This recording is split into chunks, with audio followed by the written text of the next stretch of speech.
A simple slip, a fall, a minor cut, these things just happen at work. But have you ever stopped to think about the complex financial chain reaction that gets kicked off right after?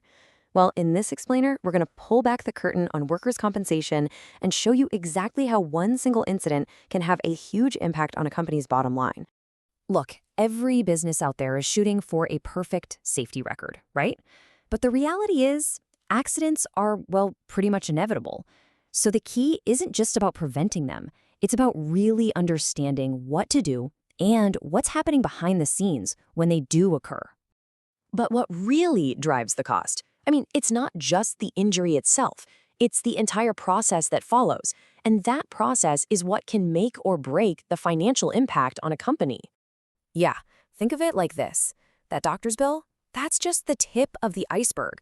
All the hidden costs, lost productivity, the hit to team morale, and of course, rising insurance premiums, all that stuff is lurking right below the surface. Understanding these hidden mechanics is absolutely the key to managing those costs and, way more importantly, building a safer workplace for everybody. Okay, so it all starts with a single event, a single injury. But right from that moment, a claim can go down two very, very different roads, and each one has vastly different consequences. So first, let's just picture a pretty minor incident. An employee gets a small cut, they need a few stitches, maybe they're on light duty for a day or something, but they never actually miss a full day of work. Okay, now let's contrast that with a more serious injury. Maybe this one requires surgery, and the employee is going to be out of work for several weeks while they recover. And this right here is the fundamental split in the world of workers' comp.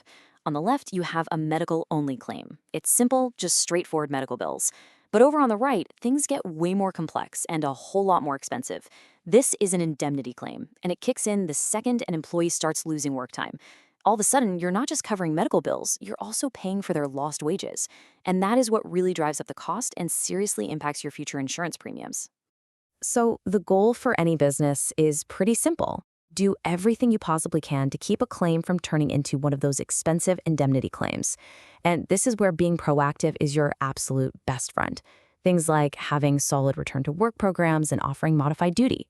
Honestly, even just good communication can be the difference between a minor expense and a major financial blow. All right, now let's switch gears and look at this from the insurer's point of view. They analyze thousands of these claims to spot patterns and predict risk, which brings up a really fascinating question. What do they think is riskier? A business with a bunch of small claims or one with a single massive claim? To figure this out, they use a tool that's simple but incredibly powerful. It's called the frequency severity method. And it just looks at two things: how often claims happen, that's frequency, and how much each of those claims cost, that's severity. This analogy makes it totally crystal clear. The house right by the river, it might get a little water in the basement every single spring. That's high frequency, but pretty low severity.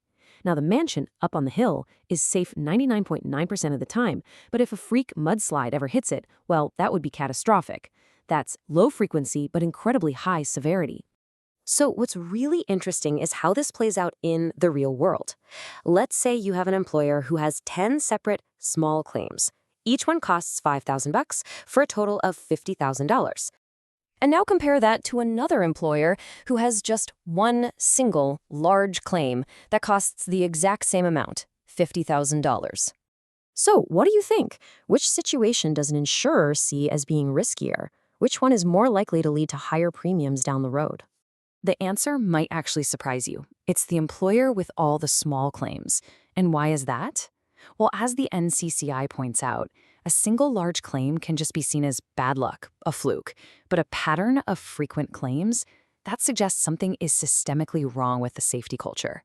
And for an insurer, that pattern is a giant red flag that predicts more losses are coming in the future. Okay, so at the end of the day, all of these concepts, the claim types, frequency, severity, they all get boiled down into one critical financial number that tells the story of profitability for an insurer, the loss ratio. All right, to get to that final number, first we have to understand a term called incurred losses. The best way to think about this is like your credit card bill. It's not just what you've already paid this month. It's the total bill for everything you've charged. It represents the insurer's total financial obligation for a specific period of time. So incurred losses are made up of a few key parts. First, the easy one, paid losses. That's money that's already gone out the door. Then you have two types of reserves, which is basically money set aside for the future. Case reserves are for specific claims they already know about. But the really interesting part is IBNR. It stands for Incurred But Not Reported. This is the insurer's educated guess for all the injuries that have happened, but nobody's filed a claim for yet. It's basically how they plan for the unknown. The other side of the equation is something called the earned premium. So if you pay, say, $12,000 for a full year of coverage, after 1 month has gone by, the insurance company has earned $1,000 of that premium. It's just the portion that matches the period of time that we're looking at. And here is how we tie it all together. You simply take your total incurred losses, you add in some adjustment expenses, and you divide all that by the premiums the insurer has earned.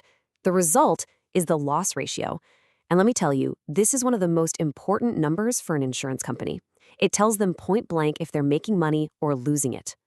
Let's just walk through a quick example. Using these numbers here, we get a loss ratio of about 75%. So what does that mean? Put simply, it means for every single dollar in premium they collected, they expect to pay out about 75 cents to cover all the losses and expenses. So now that we know how insurers are using this loss ratio to see how they're doing, let's look at what's actually driving those numbers out in the real world. What are the most common causes of all these claims? Well, the data is pretty consistent on this. Overexertion injuries like strains and sprains make up a massive chunk of claims. Strains alone are over 30%. And these are often the result of things like repetitive tasks or improper lifting. You know, exactly the kind of high-frequency events we were just talking about.